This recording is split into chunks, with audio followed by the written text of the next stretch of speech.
Okay. We have Rand Paul on with us. Senator Rand Paul, one of the few that are actually standing up and saying, no, we said we weren't going to raise taxes. We're not going to raise taxes. But he's in the vast minority, even of the GOP, it seems, lately. Senator, how are you, sir? Good, except for I'm feeling lonely up here. I think a lot of my Republican colleagues want to fold and give up and just join the Democrat Party. Can I ask you a question?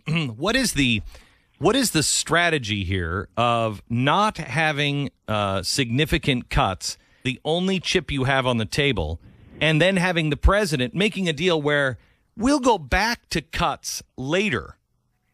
What do you? I mean, you lose twice. Well, the whole concept here of this fiscal cliff is somewhat muddled because they're arguing we're going off a cliff if we cut spending.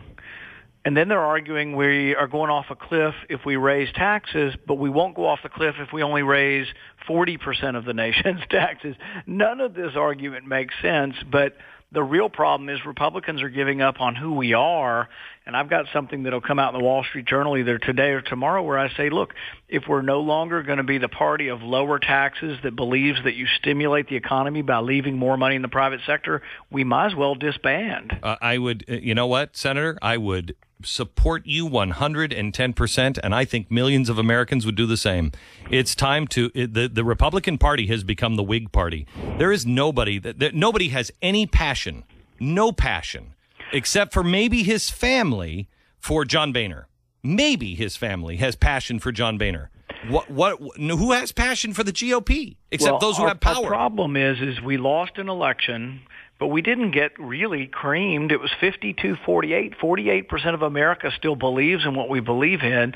So should we come back to Washington and say, oh, because we lost 52-48, we're going to say, oh, we no longer believe in limited government, lower taxation, less regulation, and balanced budgets? But, Senator, you know and I know that the reason why they're saying it is because the ones who are in charge of the party don't believe in smaller government and smaller spending. They don't. But the people of the on our side are passionate about it, and they're looking for leaders that are passionate about it. And if the GOP won't provide that leadership, I have nothing. I don't want anything to do with the GOP. I won't support them at all. Well, I met with a group of conservative House members and Senate members last night, and the discussion is, why don't we have a Republican alternative that says how we would avert this fiscal cliff that doesn't include raising taxes, that does include cutting spending, and many of these things have already been passed. And so we said, let's come up with a package and let's show the American people we are willing to avert this so-called cliff, but this is how we would fix the country if we were in charge, because we are in charge of the United States House of Representatives. You elected us to be in charge. Let's act like we're in charge. So what was their response to that crazy idea that maybe you should have a plan?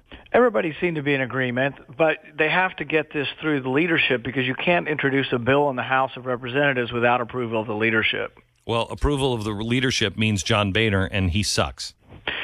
Well, what we have to see is, whether or not there's anybody that'll listen, and that has to originate in the House, and so these House members will be back there today talking to their caucus, and this has already been going on. It's not, so you don't hear about it a lot of times, but there is conservative rumbling. There are people who truly believe in the message of the limited government, limited by the Constitution, limited by the principles of balancing the budget. Those people exist. Who are the big fighters with you? So we have some names. Who are the ones that are really fighting in the House and the Senate?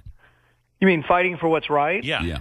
I would say one of the leaders, I hate to name names, but I think this is in a positive way. Jim Jordan is one of the leaders over there, and he's been head of the Republican Study Committee, which is the conservative group. I think he's not the head now because it's a term-limited head. Wait. Let's pretend we don't know who Jim Jordan is. He's a congressman from Ohio and a leader among conservatives over there. And I don't think he would mind me telling you that he is one that is promoting that we should have a conservative alternative. And I think he's one who wants to stand up and defend the principles of limited government. Good. You have anybody from the Texas delegation who's supporting you? Any of the...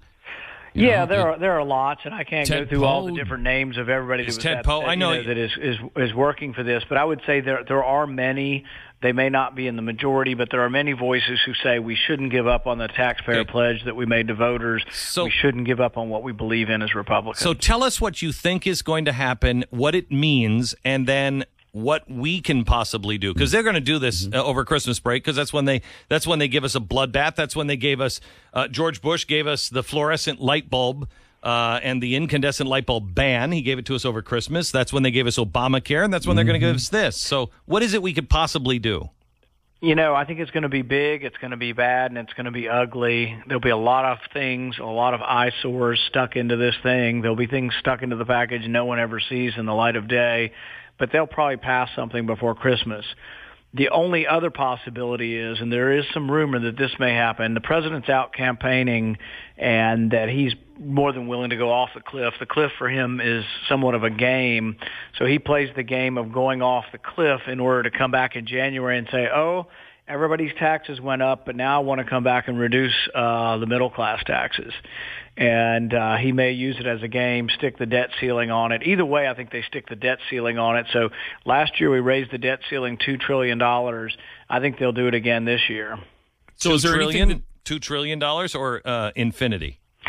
Well, it's essentially infinity, and it's becoming a point of no return, really. At some time, we're going to get to the point where we print up so much money we destroy the currency, and we're getting dangerously close. Yeah, okay. So,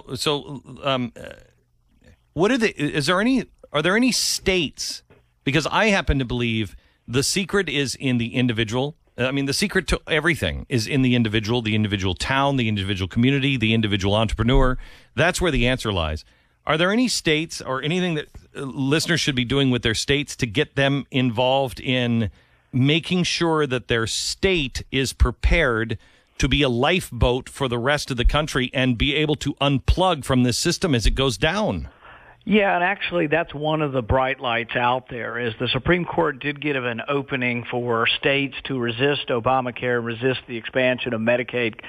Expansion of Medicaid is going to bankrupt state governments. So you're already seeing several states, and I think Texas is one, that's resisting Obamacare. If they do, I think that is one point of resistance. The other thing you're seeing is that state policies make a difference. All the right-to-work states with low income tax like Texas, Tennessee, Florida, Florida may not be right to work, but most of these southern states are gaining in population, gaining in clout, and their economies are doing better.